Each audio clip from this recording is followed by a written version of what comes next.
নমস্কার বন্ধুরা, আজকে বানাবো পিৎজা পরোটা। যার জন্য লাগছে আমার এখানে ময়দা, আর আমি দিচ্ছি একটু নুন, মানে স্বাদ অনুযায়ী নুন, একটু অল্প করে চিনি আর সাদা তেল,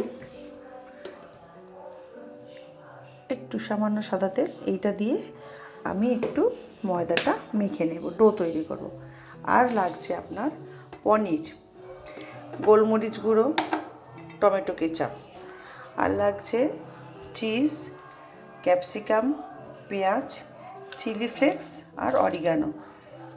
চিলি ফ্লেক্স আপনাদের যদি না থাকে না দিলেও চলবে, যেটা লাগবে সেটাই দিচ্ছি। আর এর মধ্যে গোলমরিচ গুঁড়ো দিয়েছি, এটা চিলি ফ্লেক্স, এটা অরিগানো, এখানে টমেটো সস, আর এটা হচ্ছে নুন। আর আগেই দেখিয়েছিলাম ক্যাপসিকাম, তো ক্যাপসিকামটা দিয়ে দিলাম, আর তার সঙ্গে দিয়ে দিলাম পেঁয়াজ কুচো। এই এইগুলোকে সব মিলিয়ে আমি সসটার সঙ্গে ভালো করে মিশাবো, পুরো মিশিয়ে দেবো। মিশিয়ে দিয়ে এটাই হবে আমার পিৎজা পরোটার হচ্ছে আর কি তোমার ভিতরে পুরটা। ঠিক আছে, এতে আরেকটু টমেটো সস দিতে হবে, যদিও এখন আমার মেয়ে ভিডিওটা করে দিচ্ছে তাই আমার এটা মাখাতে সুবিধা হলো, না হলে এক হাতে এইগুলো মাখানো যায় না। এতে আমি আরেকটু টমেটো সস দেবো, আরেকটু টমেটো সস দিচ্ছি। এটা দেখতে হবে এতে টমেটো সসের পরিমাণটা একটু বেশি হবে, মানে এটা যাতে পুরো মাখা হয়ে যায়, মানে সাদা সাদা যেন না থাকে, পুরোটা মাখলে এটা খেতে খুব ভালো লাগবে। ব্যাস, এটা আমার রেডি।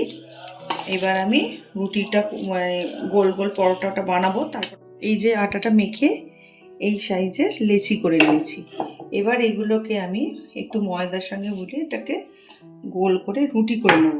আগে আমি এই লেচিগুলোকে সব রুটি করে নেব, গোল গোল করে, পাতলা পাতলা করে, খুব পাতলা পাতলা করে করতে হবে। করে নেবার পর তারপরে আমি পুরটা দিয়ে ওটা ভাজাটা দেখাবো। ফ্রাই প্যানটা বসিয়ে দিয়েছি, এতে এবার সাদা তেল একটু পরিমাণ মতো দিচ্ছি, কারণ এটা তো ভাজা হবে, তাও খুব বেশি না। এই যে সাদা তেল দেওয়া হয়ে গেছে। এবার আমার এটা রেডি, রুটিটা রেডি হয়ে গেছে। এইবার হচ্ছে কি, আমি এই রুটির মধ্যে এই পনিরটা দিয়ে দিলাম, একটু ভি শেপ করে দিতে হবে, খুব বেশি লাগবে না, অল্পই দিতে হবে। দিয়ে আর কি করব, এই যে আমি চিজ নিয়েছি এইটাকে আমি 4 টুকরো করব। এইটাকে আমি মধ্যিখান থেকে 4 টুকরো করব, করে আমি এখানে মধ্যিখানে 1 টুকরো দিলাম, দিয়ে প্রথমে এখান থেকে একটা ভাঁজ দিয়ে দিলাম, পরে এখান থেকে তুলে আর একটা ভাঁজ দিলাম, দিয়ে চেপে চেপে দিলাম, দিয়ে এটাকে নিয়ে এই ভাঁজ চেপে দিতে হবে, নাহলে কিন্তু এটা খুলে যাবে। এটা আমার একটা তৈরি হয়ে গেল। এইভাবে আমি সবগুলো তৈরি করব। এগুলো কিন্তু আপনারা বাচ্চাদের টিফিনেও দিতে পারেন, ডিনারে করতে পারেন, যখন খুশি কোনো গেস্ট এলে তাদেরও দিতে পারেন, খেতে কিন্তু খুব ভালো হয়। তেলটা আমার গরম হয়ে গেছে, আস্তে আস্তে আমি তেলের মধ্যে দিয়ে দিচ্ছি। খুব বেশি গরম হলে তেলটা পুড়ে যাবে, একটু উষ্ণ উষ্ণ গরম, মানে ভাজার মতো গরম হয়েছে তখন আমি দিলাম। দিয়ে আমি এখান থেকে তেলগুলো উপরে উপরে এরকম দেব আস্তে আস্তে করে। এটা ভাজা হোক, হতে হতে আমি আর একটা তৈরি করে ফেলি বেলে নিয়ে।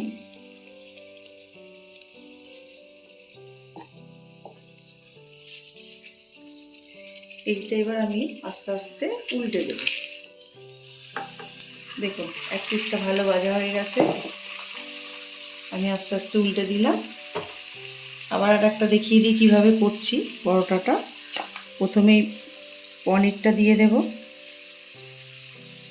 এরম করে, দিয়ে এটা দিয়ে দিলাম চিজ, দিয়ে প্রথমে এইভাবে আমি মুড়ব, সেকেন্ডটা আমি এইভাবে মুড়লাম, একটু চেপে দেব, আর তারপরে এই লাস্টে এটাকে নিয়ে এইভাবে মুড়ে দেব। ভালো করে মুড়তে হবে, নাহলে কিন্তু এটা খুলে যাবে। দেখুন আমার আরেকটা তৈরি হয়ে গেল, আর এটাও মোটামুটি ভাজা হয়ে গেছে, দেখতে পাচ্ছেন ভাজা হয়ে গেছে। এবার এটাকে আমি তুলে নেব,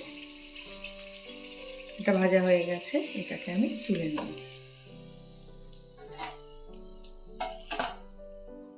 দেখুন কীভাবে ভাজা হয়েছে। আর একটা দিচ্ছি, দেখুন এখন তেলটা অনেকটা গরম হয়ে গেছে, ওই জন্য একদম সিম করে দিলাম। বেশি গরম হয়ে গেলে তাড়াতাড়ি পুড়ে যাবে, অথচ ভেতরটা ভালো ভাজাও হবে না, ওই জন্য একটু সিম করে দিলাম। দেখতেই পাচ্ছেন পুড়ে যাচ্ছে, সিম করে দেবেন। দেখুন আমার সবগুলো ভাজা হয়ে গেছে, এখনো কিন্তু অনেকটা তেল আছে, দেখতে পাচ্ছেন। এবার আপনাদের সাজিয়ে দেখাচ্ছি। আমার পিৎজা পরোটা রেডি। আপনারা হয়তো বলবেন যে এটা কেন পিৎজা পরোটা নাম, পিৎজাটাকে কাটলে কিন্তু এই শেপটাই আসে, তাই এর নাম পিৎজা পরোটা আমি দিয়েছি। তো আপনারা করে দেখবেন, খেয়ে দেখবেন কেমন লাগছে। যদি ভালো লাগে একটা লাইক, একটা সাবস্ক্রাইব করে দেবেন। নমস্কার, ভালো থাকবেন।